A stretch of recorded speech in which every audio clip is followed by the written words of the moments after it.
opening prayer, we give thanks for the contribution by pioneers, early settlers, and for those who fought in the various wars for the fabric of Tenterfield community we have today.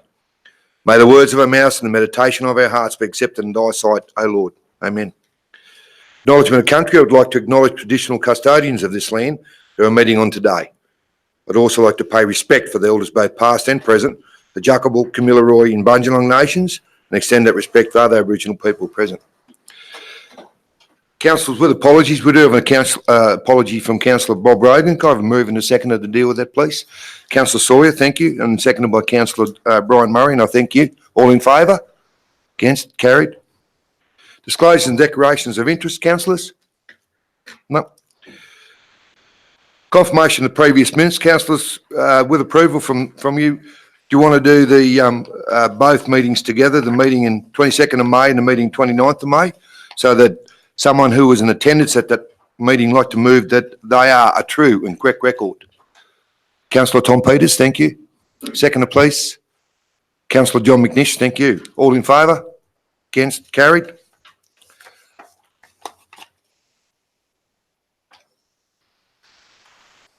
Tabling of documents, councillors, I have two documents which the correspondence sent to me. They're sent to a whole council. They're to do with our Roads and Traffic Committee. They fit in there. One's a response from the Honourable Paul Toole to do with the, hopefully to do with the taking over the Brookston Way by the government back there, and that correspondence is there for your perusal. And also correspondence from our federal member, Mr Barnaby Joyce, to do with the horrible intersection out here at Old Ballandine Road and Brookston Way, and the chase of us to source some funding there for that. So that's for your information, councillors. Can I have a move and a seconder to accept those tabling of documents, please? Councillor Bronwyn Petrie, thank you. Seconder, Councillor Mike Petrie, and I thank you. All in favour? Against? Carried. Urgent and late supplementary items. Councillor, we do have two. We have item GOV 38/19 to do a review of investment policy, and a confidential item, councillor, and it'll be EC 011/19. Can I have approval to accept those tabling of those documents? Councillor Vary, thank you. Seconder, please, Councillor Sawyer, and I thank you. All in favour? Again, carried. Councillors, we don't have any community consultation, and we don't have a Merrill minute.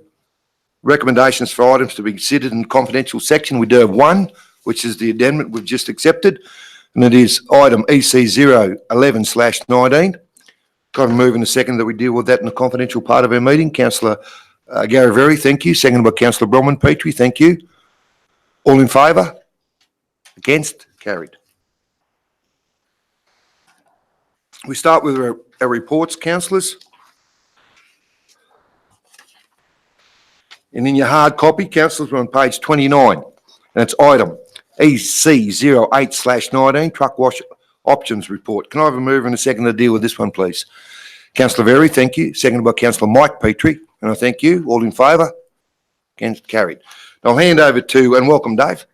Also, we welcome Fiona Keneally, our acting to do with the engineering department. We won't knock you about too much. It's end of the financial year will be good to you.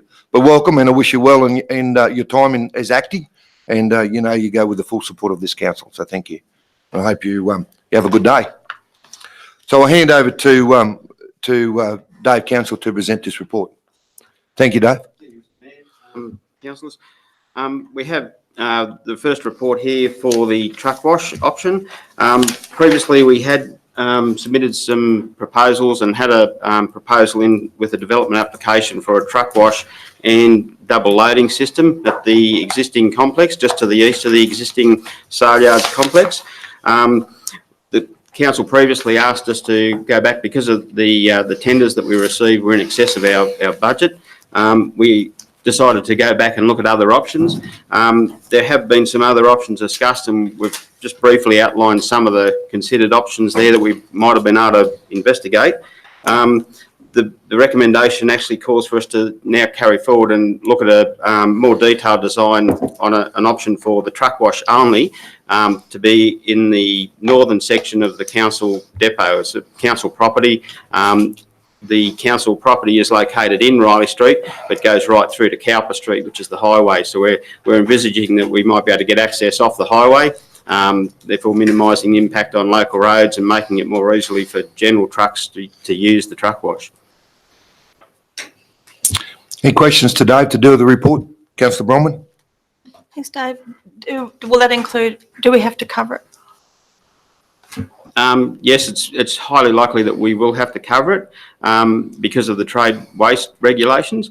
What we're looking though is to come up with a design that doesn't require the footprint of the truck wash to be as big, and therefore minimise not only the truck wash pad itself, but also the shed, the roof, and anything that associated with the trade waste to go with that. Councillor Mike Petrie? Probably a big good spot over there, but I was just looking through this emergency. Councillor Pete, Mike, just put your, thank you. They're gone. You're right. I was looking through this emergency animal disease plan. I think if ever had an outbreak by this disease plan, then probably got to have it out of the Saleyard, you know. That's one thing I think we should be looked at before we decide, so yeah, go there. Of course, I think you'll find in this animal security thing, like if trucks come out and there is an outbreak or something, they've got to be unloaded and washed down out there. If you look at this biosecurity plan. Note your comments, councillor, and I totally agree with you. Not to be problematic, I lean towards the southern side, actually. So for all those reasons, and it's using that precinct, we have identified that the whole Saleyard area as an exclusion area. This council, and it's in our LEP, and I fully support, but totally respect the decision of this council today. That's my personal views. I think that we can look at it there and put in a catchment area to catch the waste out of those trucks and do a pump out system. I'd like that looked at actually without being problematic. It's a cheaper way and it uses that area, and there's plenty of area there for it to be used, but decision's totally up to the council. Councillor Bronwyn? So just following from what Councillor Mike has said and yourself, would perhaps propose an amendment to include the southern side, to look at the industrial area and the southern side of the Saleyard? Happy to be supportive of it, councillor, without dragging this out any further. And Dave, please respect my comments. I mean, it's a view, and sadly I do have one, but that's and you've put a lot of work in this, and we've workshopped this to death, and I totally appreciate and commend the councillors on their views there, because there has been views all round. So I just needed to make that clear. But Councillor Peter will take that on board, but we'll go back and deal with that if there's any other comments or questions to David from the council. Peters? I really think there's only one. I really think there's only one place for the truck wash, and that's out at the Saleyard. And I agree with Councillor Petrie's comments about biodiversity. Thank you. Thank you, councillor. Any other questions to Dave to do with it? Councillor Bronwyn, I'll go back to you. Yeah, well, I mean, we know we have to have a vehicle wash at at our depot. Yep. So I have no problem with proposing an amendment that we look at a design for the truck wash as written. Yep. And at the southern side of the complex at the Saleyard. Yep. I don't know what you mean by how detailed you want, like how much money you want to throw at the two. Like it does say detailed design here. Yep. Well, if we narrow that down, I'm councillor. happy to have Dave's advice on the word detailed. Can you just look at the amendment, councillor? I'll ask for a sec. I'm sorry, I'll ask for the seconder for a sec. Okay, we'll get it written. Apologise, Nolene. Just for the wording, councillor Bronwyn Petrie. So Down here? after maritime services? No. Oh, sorry. That's what you said.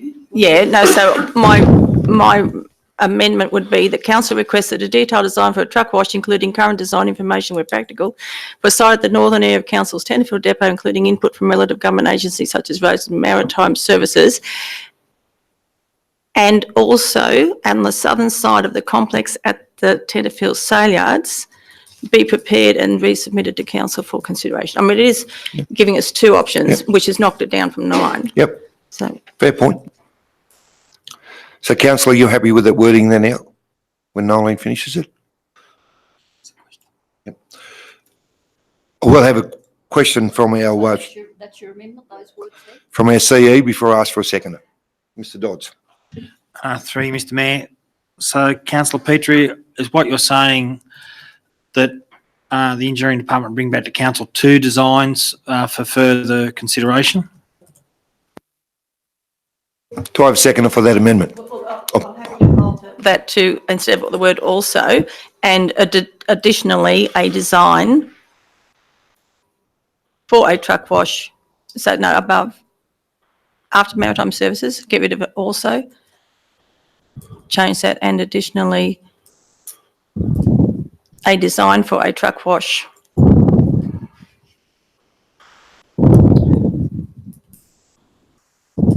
For a truck wash. Add, get rid of also. Thank you. Please, Southern Side. Happy, councillor? Before I go to you, Dave, I'll just ask for a seconder for the amendment. Can I have a seconder, please? Councillor Mike Petrie, thank you. Dave, comment. Thank you, Mr Mayor. I was just going to add, yeah, I agree with the councillor's consideration there. I think not going to, with the 2 options, I don't think we would go to a full design. We wouldn't want to waste that money for council. Yep. So possibly the inclusion of the word concept design in there. So we would come up with pretty much, we have a lot of information from what we've already done with the original proposal. So we just work with that information, come up with new layouts, and we'd also have the opportunity to look at those specific 2 options with the agencies such as the RMS, the Roads and Maritime Services, and the funding organisation, just to make sure everything's right. That may clarify which direction we want to go with the 2 proposals. Dave, thank you for your comments. So up there, that council requests that instead of detailed, a concept design. Is that what you're saying?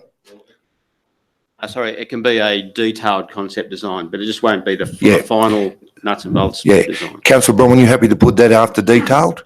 Yep, thank you. The seconder happy with that? Up there, detailed design. In the I'm sorry, Councillor Mike Petrie, yeah, you happy with that? Thank you. detailed concept. Yeah. And once again, councillors, our staff and fully support and commend them. They don't vote on these things, that they try and help us through those things. Dave, thank you for your comments there, and that's noted. Okay. So the amendment's there. Councillor Petrie, do you want to speak to the amendment? Councillor Mike Petrie, do you want to speak to the amendment? It's only the early days, mate. Righto. Any other comment to do with the amendment? We'll put the amendment. All in favour of the amendment? Against? Amendment's carried. Amendment now becomes the recommendation. All in favour of the recommendation? Against? Carried. Thank you, councillors. Councillors, we move on to page 32 in your hard copy. It's item EC09/19, Tenfield Sale Yards Loading Ramp Upgrade. Can I have a move and a seconder here to deal with this item, please? Councillor Gary Very, thank you. Seconded by Councillor Mike Petrie, and I thank you. And once again, I'll hand over to Dave to present this report. Thank you, Mr Mayor. This report deals with the segregating the actual loading ramp, the double height loading ramp with the safety features from the original proposal, to look at it as being still pretty much within the original location to the eastern side, to the eastern edge of the existing sale yards, utilising the same laneways, but rather than actually put it slightly offset to the existing yards and having to build all the additional access roads which were going to be included for the truck wash, we can change the design around, the concept and the design to actually make it include the loading ramp number 5, which is an existing loading ramp right at the very eastern edge of the sale yards, that was proposed to be shut down in the future anyhow after the new one was built. So we should be able to get some economies of scale by actually modifying it now, and then we can also hopefully get some benefit of using the existing hard stand area where the trucks turn, to get a slightly better angle and maximise the use of that gravel work we do out the front, which we were going to do anyhow. Thank you, Dave. Questions to Dave to do this report, councillors? Yeah, Councillor Bronwyn. Dave, am I right in thinking that the round yards with the catwalk, that's covered by monies we've already got, isn't it? So that's not part of this. the round yards that would feed into this ramp would be all part of this concept. So the round yards would be pretty much in a similar location to where they were going to be before. What we're looking to do is rotate the whole thing around so that it heads out towards Boundary Road on a more of a 45-degree angle. But the monies for it, we have in our considerations previously looked at the original budget. We haven't separated the budget as yet because we haven't gone down the line of actually getting an acknowledgement to separate them as for today. But also we have had a levy at the sale yards that may offset some of the costs. Right, it was just my understanding from what Mark said, Mark Cooper said the other day, that part of that, the round yard part was already going to be covered by the infrastructure levy ongoing work. But as the person who raised the round yards and catwalk and forcing Penn as the issue, and also proposing this happened as part of the original design, so I'm pleased to see it's happening now because it's far more commonsensical, if there's such a word. The other thing, the issue at the day was lighting. We needed to improve the lighting because the way the lights go at the moment, the cattle have to cross shadows, and we needed to have lights coming from the side. Is that included here, or is that just coming out of the infrastructure levy? Councillor, through Mr Mayor, the lighting would still have to be reviewed. We may have to put some additional lighting on because that was an issue so that we didn't have the glare being a safety issue for the loading. But what we're also looking to do by moving the loading ramp and mainly becoming an adjustment of the existing ramp, there's some existing lighting already there. We're hoping to maximise the use of that existing lighting rather than putting a whole stack of extra lighting down further away. We can hopefully use some of the existing lighting and the cabling and just add to that to make it safer. Any other questions today to do with the report? Just before I ask to Councillor Vader, Dave, I do fully support that area. We have got the area down there to make this work. Just a note to councillors that to do with if there's ever an issue that comes up with Boundary Road with oncoming traffic or anything, we can always take that to the Roads and Traffic Committee as far as if we need to reduce speed limits on that road. So I just need to note that for future reference. If it does, I'm just trying to think ahead, that's all. Fully supportive of the loading ramps going in and improving the safety on our yards. And Councillor Petrie, I commend you on your comments to do with lighting. It's all about safety. And Dave, and how you make that work, I'm sure it'll be fine. But because the lights we have out there have noted that they have been improved over the last few years, and it's pretty good out there for night time because a lot of work does get done out there for night time. Okay, councillors, all in favour of adopting the report? Against? Carried. Thank you. Councillors, we'll move on to page 35 in your hard copy. It's item EC 010/19, Tannenville Sale Yard Emergency Animal Disease Plan and Biosecurity Plan. Can I have a move in a second to deal with this item, please? Councillor Mike Petrie, thank you. Seconded by, I'm going to split you Petries up a bit. I'll go over here this time. Councillor Sawyer, and I thank you. And Coop, welcome. It's always good to have our ranger Mark Cooper here and the manager of our sale yards. And I'll hand over to you to present this report. Okay, thank you, Mr Mayor. Councillors, it's just the first one we'll do with is the emergency disease plan. This was just another, let's say, an update version of what we originally did have. Both these reports, with the other one as well, have both come out of a template form.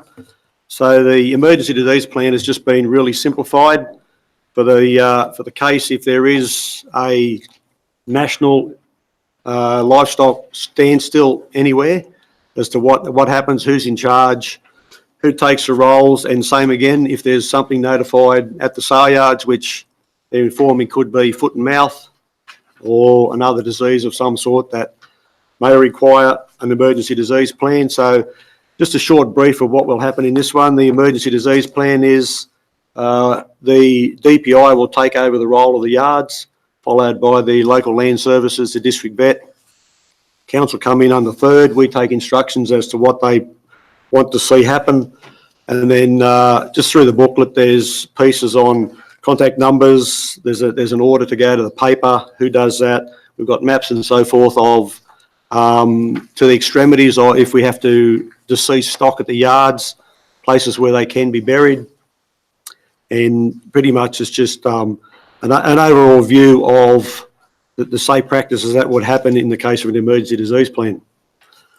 So I'll just touch on the other one, the biosecurity one, while we're here. It's the same again. It was a template straight out of the MLA website, which anybody who deals with cattle and NVDs knows that on or within the NVD, you've got to have a copy of your LPA accreditation. So the guidelines are set exactly the same as an LPA accreditation. So because sale yards, we don't actually deal with NVDs in buying and selling cattle, but it was recommended that all sale yards do a biosecurity plan, which same again, it just goes through the whole process of when cattle arrive at the yards, who's in charge of them, what we feed them, do they have adequate water, and any other issues that may arise. So we just, and then we put a comment on that as to who's actually involved with it and what goes down. So this biosecurity plan is pretty much just a council one, so that something does happen out there, it just becomes part of the role of council to make sure that everything's rectified. Now, both these plans, as stated in the report that I've done, they'll form part of a 5 plans for the sale yard planning framework. So if you read that one there, we've got the sale yard strategic plan, the asset management plan, and the sale yard management plan. They're all in the developing stage, which will be presented at a later date. And the two you've got in front of you now, the biosecurity plan and the animals disease plan, have been completed. Thanks, Cooper. If I can go first, just an interest question without bogging our meeting down. Yeah. With the draw we get of cattle at those sale yards, especially from the eastern side, and with the over the last few years with the recent emergence and re-emergence, should say, and the spread of cattle tick down there. If cattle tick are found, I know DPI attend on a regular basis, inspect those cattle. If cattle tick are found on a particular pen of cattle, let's say, from the eastern side, does that quarantine the whole yard? No, it's but only to quarantine the cattle themselves. And we've had that instance happen in the past, that the cattle do come out of it. They're not offered for sale. They do come out, they are inspected. And if they are treated with anything, it should be on your NVD anyway, to say that these cattle have been treated by what. And to the extent that the DPI and the local land services, district vet, will be called in, they'll go through the process to see whether or not they are a paralysis tick or whether they are just a grass tick. And in the instance that we had previously had, they were just found to be all grass ticks, so they did offer them for sale, but they had to be treated with a report done prior to leaving the yards. So.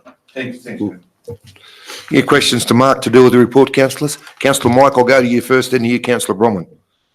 Mark, on this map here of the sale yards here, you've got an area suitable for burial pits. You're not going to use that now, are you? Or that's only when if you've got a disaster or something like that?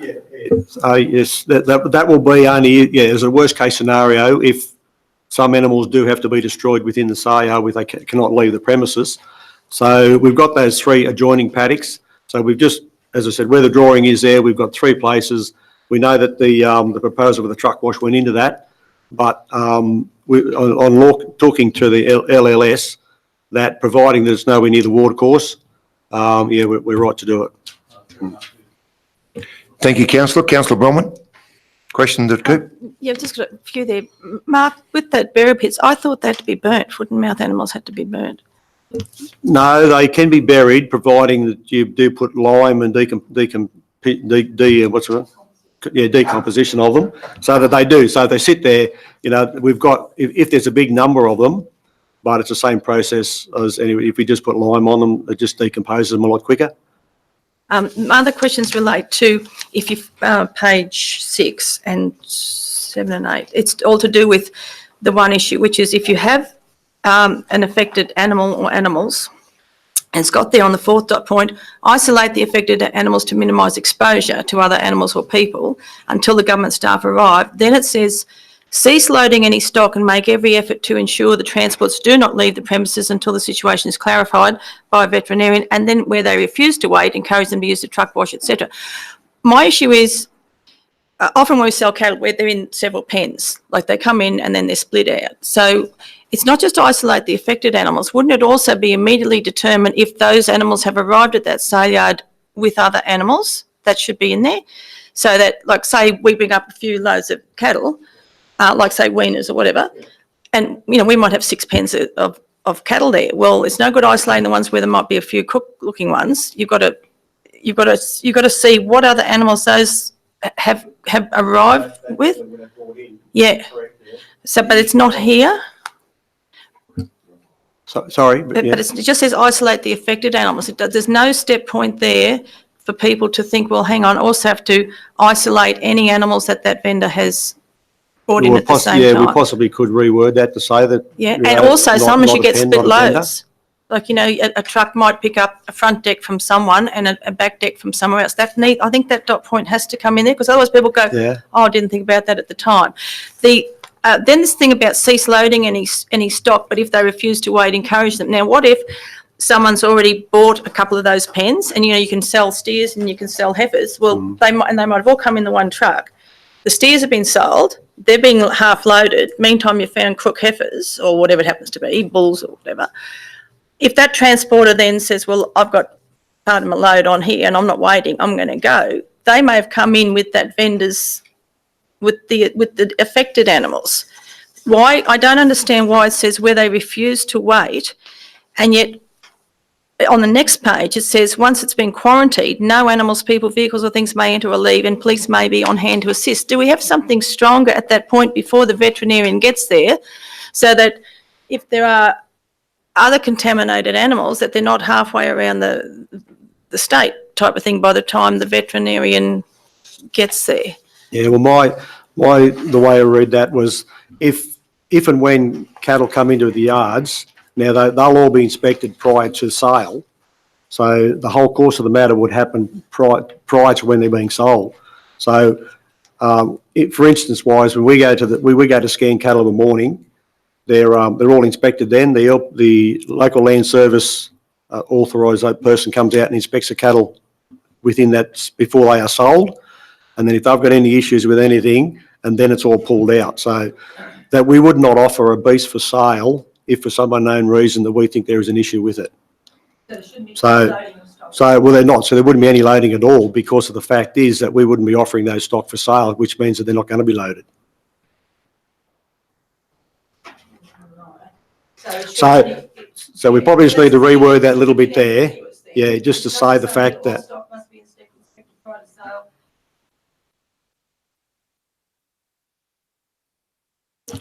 Councillor.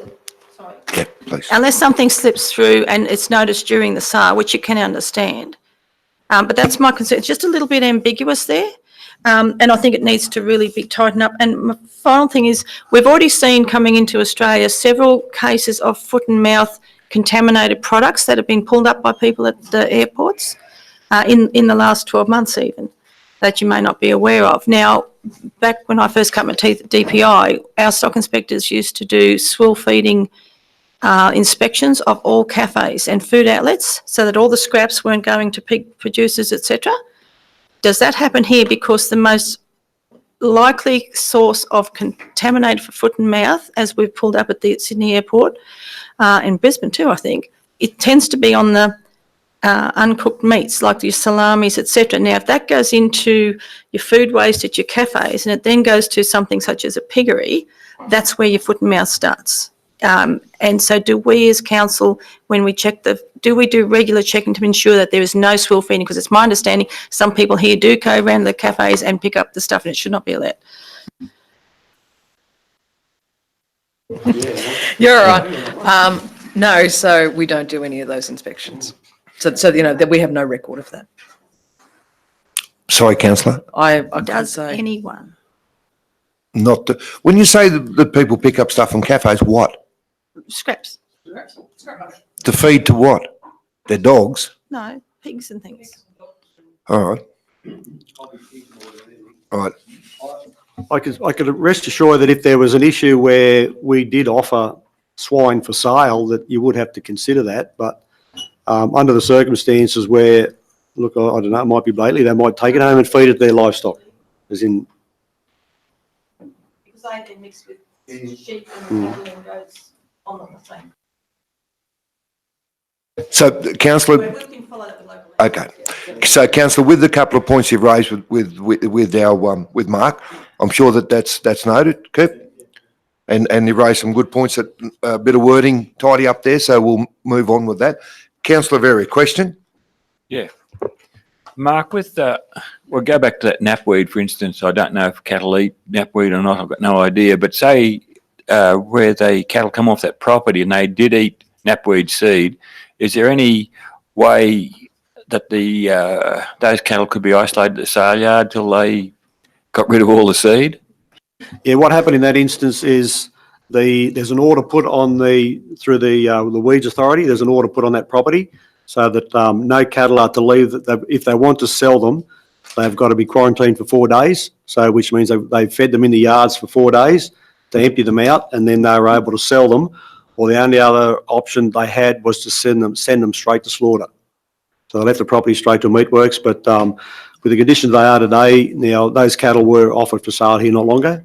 But as I said, the rules were they had 4 days quarantine in the yards, which they did, and then they were able to be sold on. Any other questions to Mark to do with the report, councillors?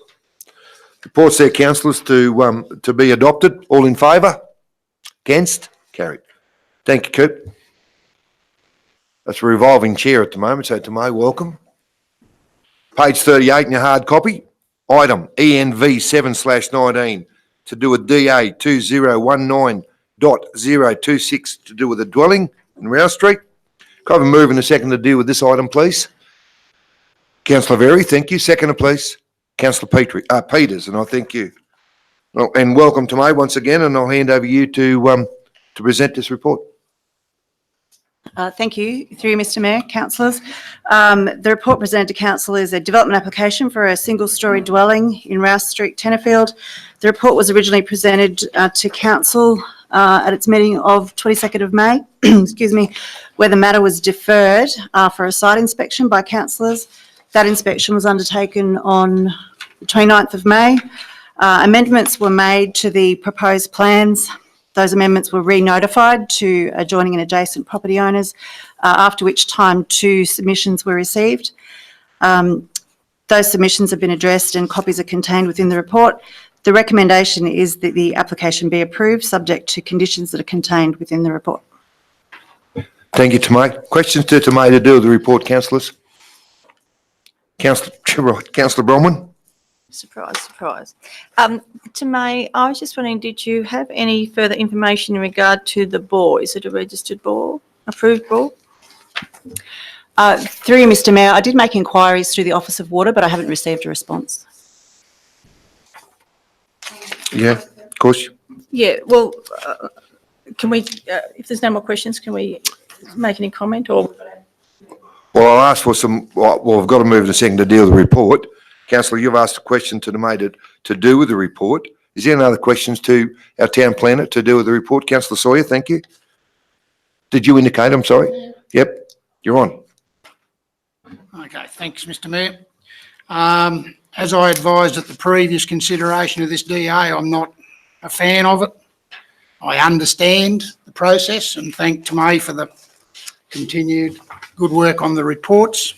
There's no shortage of information for us to consider. But as I said previously, I just find it a sad process that the applicant in the DA has not observed the covenant in the purchase initially, further compounded by the fact that we seem to be unable to make a decision based on the fact that it's not been observed. My first question is basically, have we got back the legal opinion that council asked for, whether we can include that we are able to recognise covenants in the LEP? I know it's independent of this DA, but I think it's important to have that on the table right now. Yeah, no, councillor, I think that's relevant. It's a fair question. So it is, so I'm accepting that. If either Kylie or Tomei would like to respond there. I'm happy to. Council may remember that we actually provided some information from Anthony Denteith previously about covenants and about those being in the standard LEP instrument, which council has used in this instance. Now, and as I said, so that was, I guess, what I was interpreting as the advice. We also checked, there was a question about Armidale Regional Council and about whether or not they actually had that clause in their LEP, and that was also confirmed in that correspondence to council. So just on that topic, councillor, this is a question from me. As we go along in the future, that would need an amendment from this council in our LEP to do that same thing, yes? You can be rest assured, Mr Mayor, that that'll be flagged at this meeting today. The second part of my question is, should it pass, how can we ensure that the applicant does meet the conditions of the DA? Because so far, we've had the non-recognition of the covenant as part of the contract to purchase the land initially. We've had installation of dongas on site without any DA being presented. And the only time the DA was put in was after they were told you can't put those dongas on site. So I'm just concerned that we could approve it by a split vote, because it will be a split vote, and then thumb the nose at the conditions of the DA. So I would like it on the record at this meeting today that if it is approved, that they must abide by the conditions that are in there and what outcomes will happen if they don't. Did you wish to comment, Tomei? Thank you, councillor Sawyer. Through you, Mr Mayor, with any development consent that is issued by council with conditions, those conditions are enforceable and legally enforceable under the Environmental Planning and Assessment Act. Non-compliance with conditions on any development consent, whether it's for a dwelling, a quarry, a commercial premises, are all enforceable under legislation through the various processes. So issuing of notices, orders, issuing of penalty infringement notices. So there are options for enforcement, and that's the reason the conditions are there. And non-compliance with conditions is a regular, I guess, event that we are investigating in a number of circumstances, and we would obviously be monitoring this application. Thank you. Councillor Mike Petrie, question to the report. I just got a comment on here about the building design. There's one piece here said it's a building, it's an eyesore made out of dongas. I think if you're going to go to the trouble of building a home, you should build a proper one, not just build out of dongas, because it's going to be an eyesore and it'll never look any good. It'll be just out of character for the whole area, I think. That's all my comment is. Questions to the report to Tomei. Councillor Peters. Microphone. I just don't think it's a suitable development for that particular area, seeing it's very close to one of our main heritage properties, Tenterfield Station. And I don't think it is in keeping with that particular area. Thank you. Other questions to do the report to Tomei? Councillor Brian Murray. Through you, Mr Mayor. I'm just asking now, where does this leave council? I just seek some clarification on this one. The development officer has okayed it, but if council were to knock it back today, what options are open to the developer, or not the developer, but the person who's building the home? Tomei.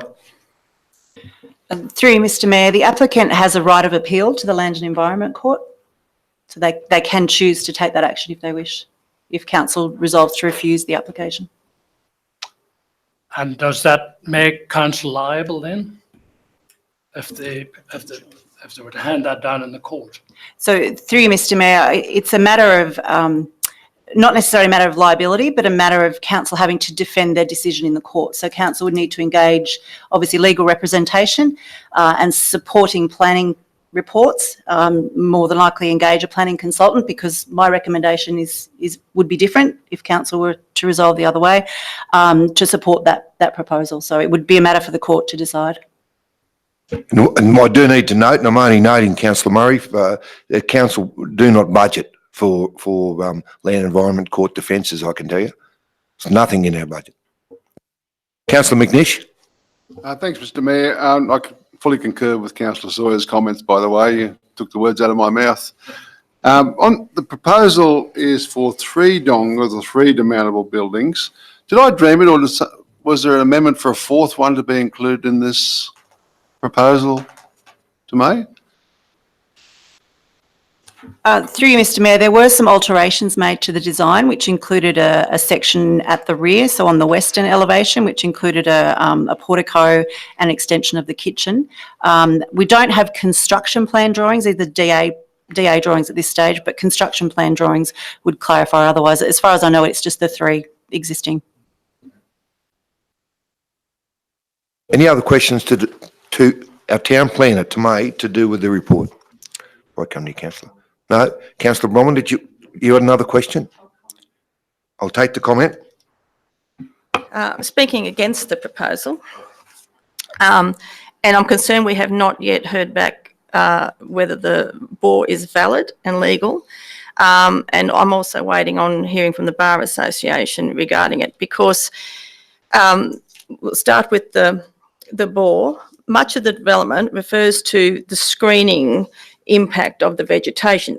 So therefore, despite the LEP saying that we can ignore the covenant, our development control plan clearly states that a good design that provides continuity of character between the local building forms. Well, I concur with Councillor Michael Petrie saying it will be an eyesore, and Councillor Tom saying it's not in keeping with either the surrounding residences or in fact our Tenterfield station original historical building from here. Now, covenants legally registered to a title deed, I believe, should be upheld, must be upheld. They're different to a verbal or written agreement. I mean, our LEP refers to agreements, covenants, or such like. I mean, this isn't a verbal agreement. It's not some agreement written on a piece of toilet paper. It is actually legally registered to the title. As we've been advised, we still, and in our LEP, we have to take into account a covenant issued by council, a covenant issued by the National Parks and Wildlife Service, a covenant issued in relation to native vegetation. So any DA, as is confirmed to us, has to be accompanied by a title deed, and that title deed for this particular block and any of those blocks there in Mr. and Mrs. Rosington's developments clearly state restriction on use. Therefore, there's no hardship on council staff to go, as per Anthony's advice, how can council keep track of all private covenants? It's easy. They're on the title deed, providing they've been registered. So to me, a legally registered covenant must be upheld. Otherwise, solicitors would be guilty of receiving monies under false pretence. Now, I looked at the Ryde Council, and it does have that same clause. However, it has another clause stating that despite that clause, it doesn't relate to certain residential areas. So, except for the purposes of enabling development for dual occupancy or multi-dwelling, it does not apply to any land in low-density rural, medium-density residential, and high-density residential. So, as per Councillor Sawyer's comments before, I'll certainly be foreshadowing, should this get across the line, I'll be also foreshadowing a change to LEP to have a similar clause there, and also removing any requirement to ignore a legally binding registered covenant to a title deed. Now, I think to approve this is not only in contravention of our development control plan, it's also in contravention of our operational plan and our community strategic plan and economic goals within that. I'm very concerned that the proponent has repeatedly disregarded various legislation, not only treated the title deed and the original land developer with contempt, but also has treated the council process with contempt. And I think the other donga was going to arrive there except for neighbourhood complaints. It has repeatedly treated neighbours with contempt by disposing human excrement in the front yard in a residential area. I think the EPA should have been called. We are not feral town. This is not out in Whoop Whoop. This is a residential area. I have no faith that the development will be completed within the required timeframe of 12 months. And we could end up with another situation such as the one we already have in Drake that has been ongoing for years and years where development has not been completed. Councillor, in fairness, I will give you 1 more minute. That's fine because I'm nearly done. So I think that the high elevation can only hide this proposed development through vegetation. We have extreme water conditions at the moment. Unless we have proof that that bore is legal, I do not think we can make a decision on that. And it is, I also am concerned that the Rosingtons will discontinue any of their further subdivisions up near the residence, because next thing, what are we going to have? A container house. So anyway, I think it's completely inconsistent with our operational plan and our development control plan, and I shall certainly be voting against it. Thank you, councillor. Any other questions to make? Councillor Very. Just a comment, like to concur with everything Greg said, but however, I'd just like to say to May, congratulations, trying to make a silk purse out of a sow's ear. Thank you, councillor. Okay, councillors, the officer's recommendations there in front of you. Councillor, because obviously it's a DA application, our votes will be recorded. Righto, officer's recommendations there, all in favour of the officer's recommendation.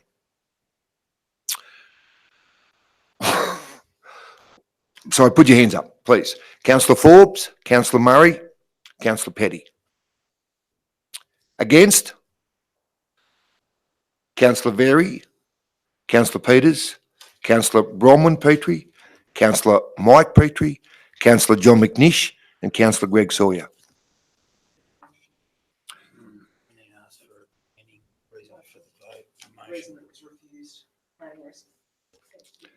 Okay, councillor, thank you, Kylie. So, councillors, we need a motion to replace the recommendation.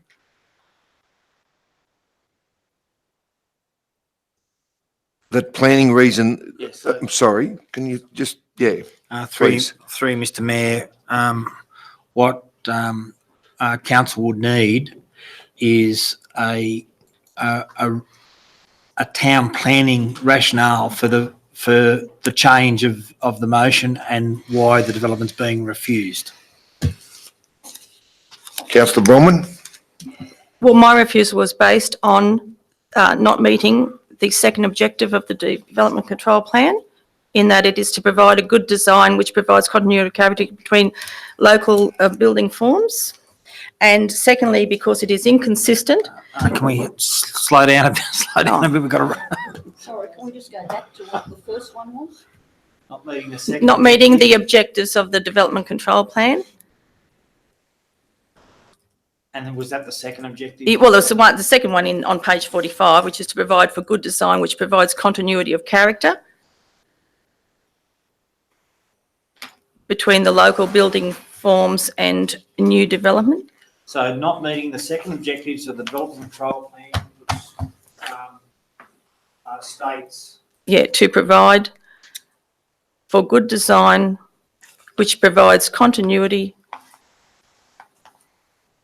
of character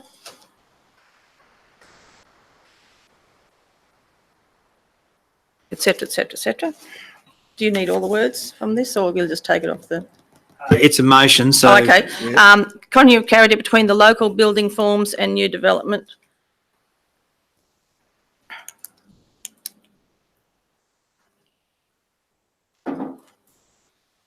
By using a selection and/or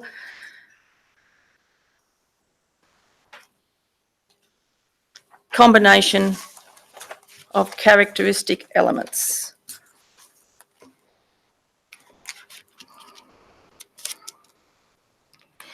And secondly, that it is inconsistent with our operational plan in relation to our community strategic plan goals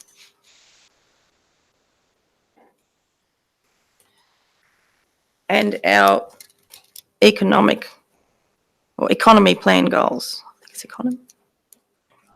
economic plan goals.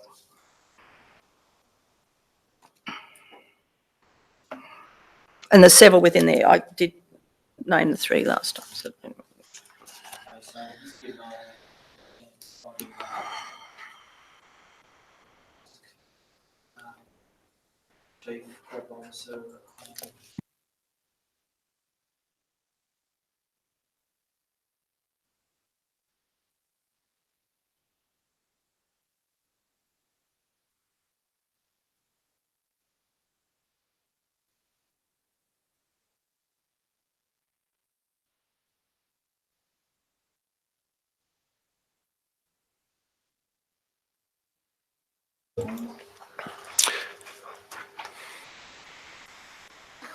And under Julie forms. Sorry, we're about on forms, yep. All right. I'll just have to check with Tomei. Mr Davidson, the second objective in the development control, I'm just saying from the second objective as listed on page 45. I'm not sure if that is our second objective in our actual DCP. I just need to confirm that. Through Mr. Mayor, I'd have to check the actual DCP documents, but if I could just make a comment, perhaps the Order, the- please. The May? recommendation should be that council actually refuse development application as it's written there, and then that is the reasoning behind it, if that was acceptable.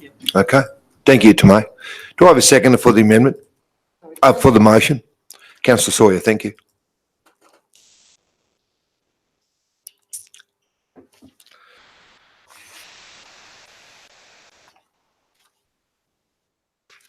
I'll just get-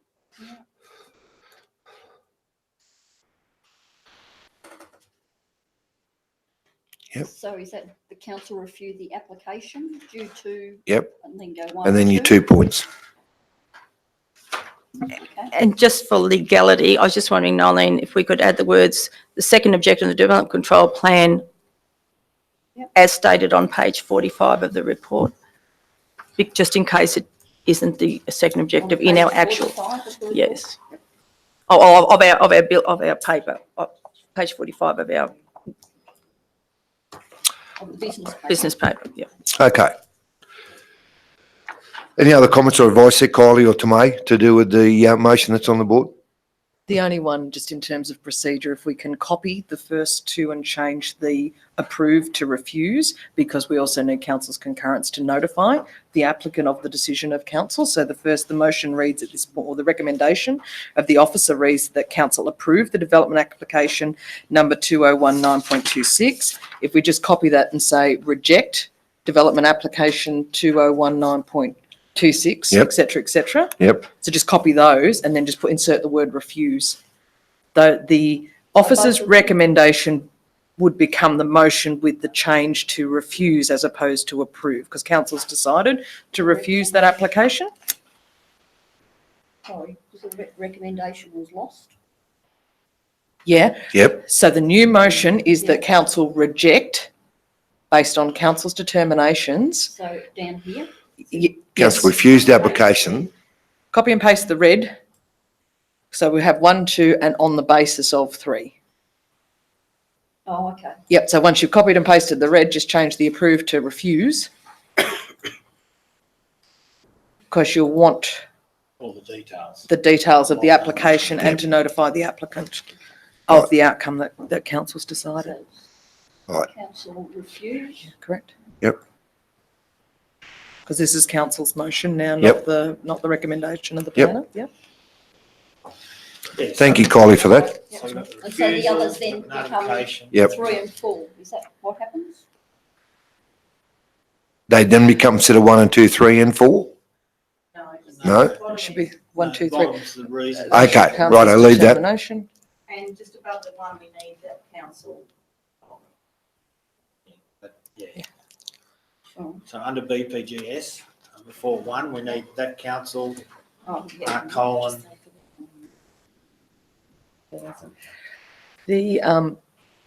Just under 1, what might be a little bit clearer, just in terms of how to write it, is to refuse the development applications and then just list the reasons A, B and C. Yep. As part of that first one as to why the refusal has been provided, rather than have a lot of 1, 2, 3s that are separate parts.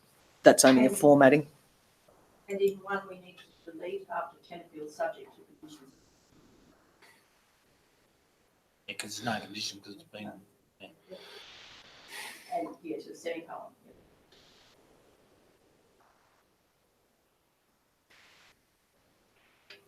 Right. So do you want to change the refusal to develop applications to part A and B so that we haven't got 2 number 1s and 2 number 2s? Yep, okay. Is that okay, Colin? Yep. Just insert them under one, that refuse the development application. Oh, so all this construction goes, of a dwelling lot for the following reasons, A and B, and then to notify the applicants. Okay. Sorry, I'm just Following reasons A fucking and around with B. words. No, that's fine. It's sorry, I was. take as long as we can, as long as we get it right. And put all of that under there. Then 2 stays at the bottom then.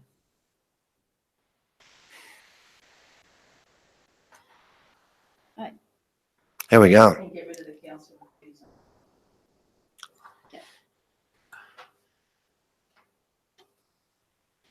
Can we just have 30 seconds just to double check?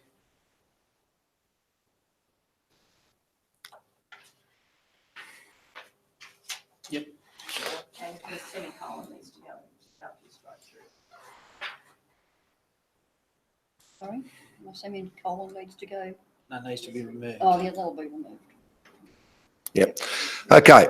Councillor, Petrie, do you want to speak to the, motion? Councillor Sawyer being the second, do you want to speak to the motion? Okay. I'll put the motion. All in favour? Against? Do we need to record them? Yeah, we do. Okay, I'll start again. I apologise, councillors. All in favour, please put your hands up. Councillor Very, Councillor Peters, Councillor Petrie, Bronwyn, Councillor Michael Petrie, Councillor John McNish, Councillor Greg Sawyer. Against? Councillor Don Forbes, Councillor Brian Murray, Councillor Peter Petty.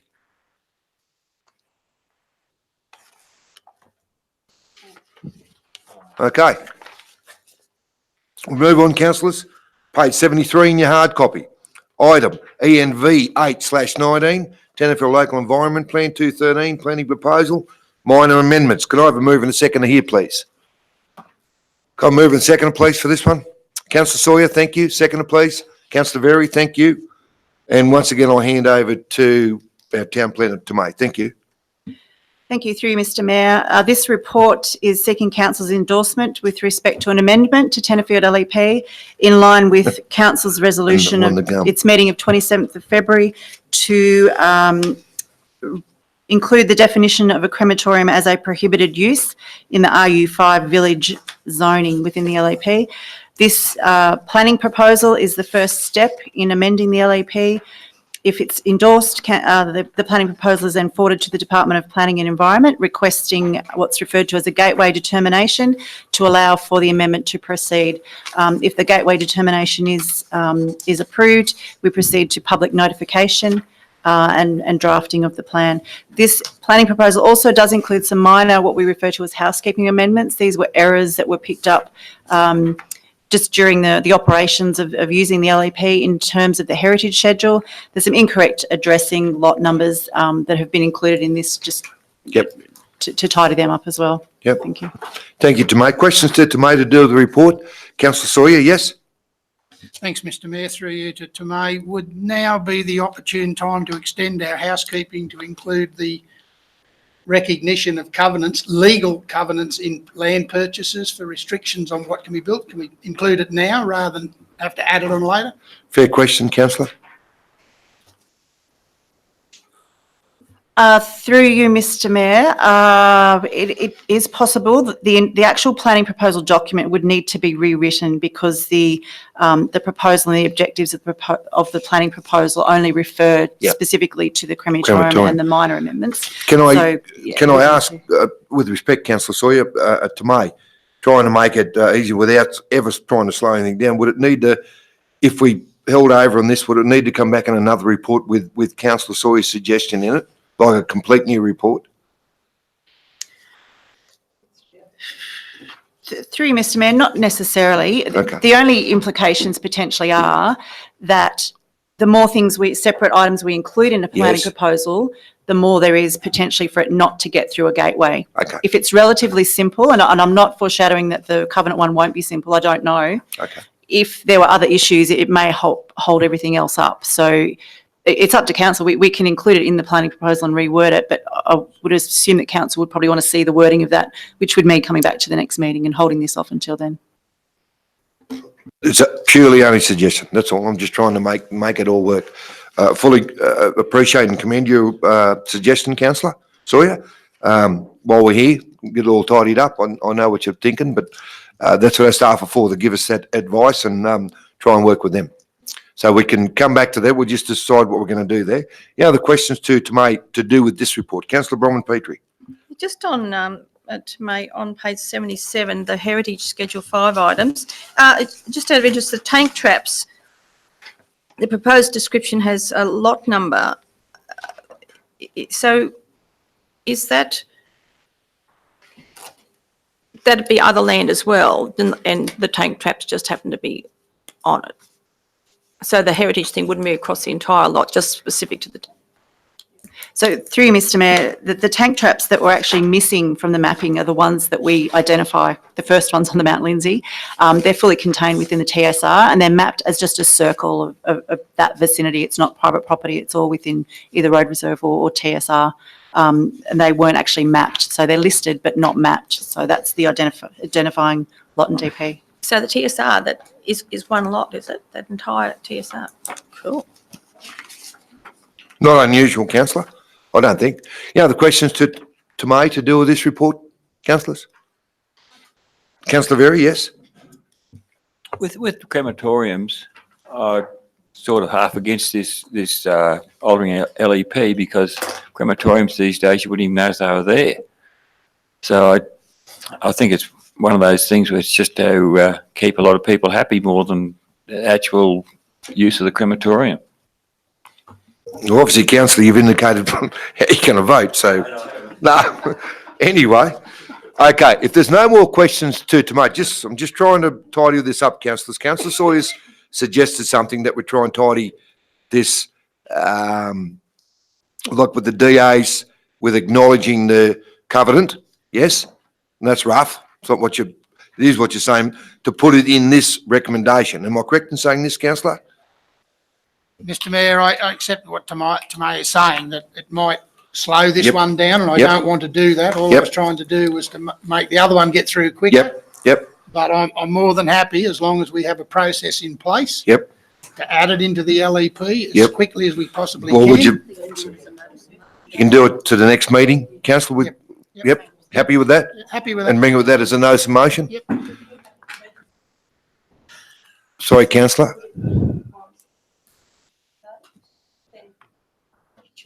No. Sorry, mate. Yep. Okay, councillor Very, question? Just on the, what Councillor Sawyer and Councillor Petrie have been talking about, if what Councillor Petrie says there is correct, we don't need to put any worry about the covenants on any deeds. Well, I can tell you, a court of law is going to tell us whether we're correct. Be prepared for that. Okay. Righto. So any other questions to May to do this report? Councillor Sawyer, once again, thank you for your comments to do with another amendment to our LEP, and we look forward to that coming forward for the July meeting. Yep. Okay, we'll deal with this. If no more questions for May, councillors, the officer's recommendations there, all in favour? Against? Now, I apologise, because it's the same, we've got to record our votes. All in favour? Councillor Very, Councillor Peters, Councillor Bronwyn-Petrie, Councillor Don Forbes, Councillor Michael Petrie, Councillor John McNish, Councillor Brian Murray, Councillor Greg Sawyer, Councillor Peter Petty. Okay, thank you, councillors. Moving to page 82, and it's item ENV 9/19, emergency water security. How do you pronounce that? Argumentation? Augmentation project. Augmentation. Thank you. Can I have a move and a second to deal with this item, please? Councillor Sawyer, thank you. And second, Councillor Mike Petrie, thank you. And I hand over to our Chief Executive to present this report. Give Mr. Dodds. Through Mr Mayor, firstly, I'd like to acknowledge David Wolfenden and Kylie's input into the report. It was a joint effort. The report's pretty self-explanatory. It's the old Donald Rumsfeld argument. We don't know what we don't know. until we find out. So the officer's recommendation is basically saying that for the things that we find out that we've got time constraints with, we'll need to use section 55 of the Act to get around them.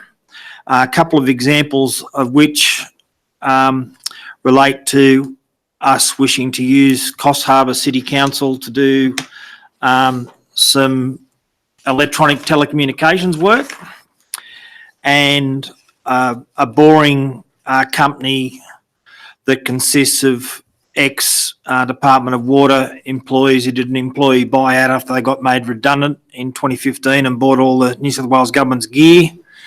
And they're basically the best in the business available and can do it at a very reasonable price.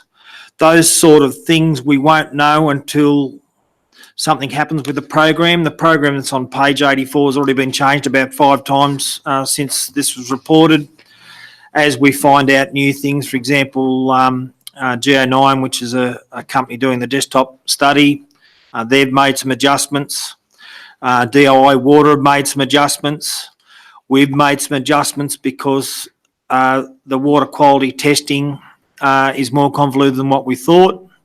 And each time those adjustments happen, we get closer and closer to the worst case target scenario. So hence the imprimatur for the report. Any questions by exception, I'll be happy to accept. Question to our CE to do with it. Before I do ask for questions, I need to commend our CE and the staff with the outstanding job they've been doing this.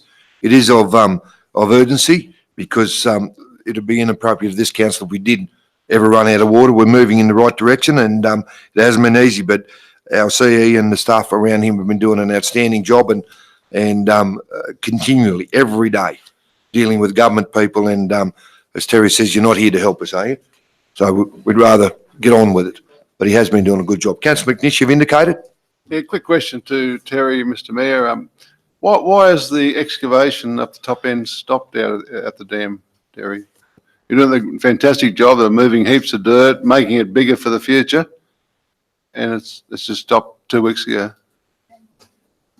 Through Ms Mayor, I'll have to take that on notice. So number one, I wasn't aware it stopped. And number two, I've been concentrating on the water security, not the clean-up of the dam foreshore. So unless our acting Director of Infrastructure can shed some light on it, I'll have to take that with notice. You do, Councillor Petrie. Well, they've actually come around the Scrub Road side. Witness that. And they've been doing works there. Great job. But, you know, they're not desilting the dam at this stage. They're doing the vegetation removal as we asked, which has been good. Yep. And I understand it's got to get a bit lower before they can continue actually properly desilting. Okay. And I'm talking to Peter Jeffrey the other day. He said that when it was last done, the dam was actually at 19%. Yeah, you did share that with me. So, but they have been active round on the Scrub Road side. They haven't just gone away. But they have, take your comments on board, Councillor McNish. They have been doing a wonderful job. And I really appreciate how low our dam is actually gets. So it is. Questions to do with the report, councillors, please. Councillor Very, yes? Order, please. To the CE, Terry, how difficult would it be to work out the kilolitre use per person per day? Through Mr Mayor, I've asked our Manager of Water and Waste for that information yesterday, but I haven't checked my emails this morning to see if I've got it. When I get that information, we'll be discussing, number one, I'll send it to all councillors, but number two, we'll then be discussing the next step with media so that we can get people actively looking at their water use and actively getting down closer to the 120 litres a day optimum. Councillor, were you referring to what we use of the dam per day? Oh, well, just general use. 0.075. Yeah, but per person. Oh, Per sorry. person, so we can Forget that then. tell the people Yep, how much they're using and sorry. It'd Order, be- please. We're getting all over the place. Wouldn't it be reasonably difficult because you can't just divide it by the population. You've got itinerant people, we've got visitors, we've got Yep, business people, motels, you've got all sorts of other things happening. So, but I mean, it's an interesting Yeah, fair exercise. But question. my understanding is our rangers are very happy of late with people's compliance. Is that correct? I think that's been noted for a while, councillor Petrie. Through Mr. Chair, we haven't had any, anyone dobbed in for being naughty, for about 3 or 4 weeks, which is good. So just to follow on from that, can we, when we do next do media, can we actually congratulate the community for observing those restrictions? We have and we will be with media releases and everything, and they have been. I note your comments, councillor. Yeah, and it's been, Been very good. I think it's, people in the community do appreciate how much council is really trying to solve some of Yep. these issues Yep. in the dire situation we're in. Thank you. Thank you. Any other questions to our CE to deal with the report, councillors? The report's there in front of you, and once again, I repeat myself, Mr. Dodds, thank you, and I commend you on the work that you and the staff have been doing here, because it is all urgency, and this year is one of those years where we just keep rolling along from one issue to another. But anyway, we're getting there. Okay, all in favour of adopting? Against? Carried. Councillors, you want to break for a little lunch? Righto. Could I have a motion to suspend standing orders, please? Councillor Berry, seconded by Councillor Tom Peters. All in favour? Good.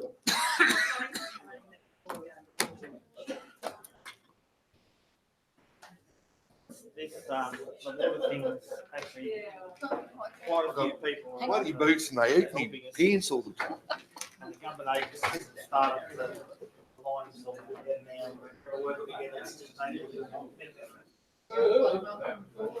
They weren't real good at working together at the start. They all had their own opinion.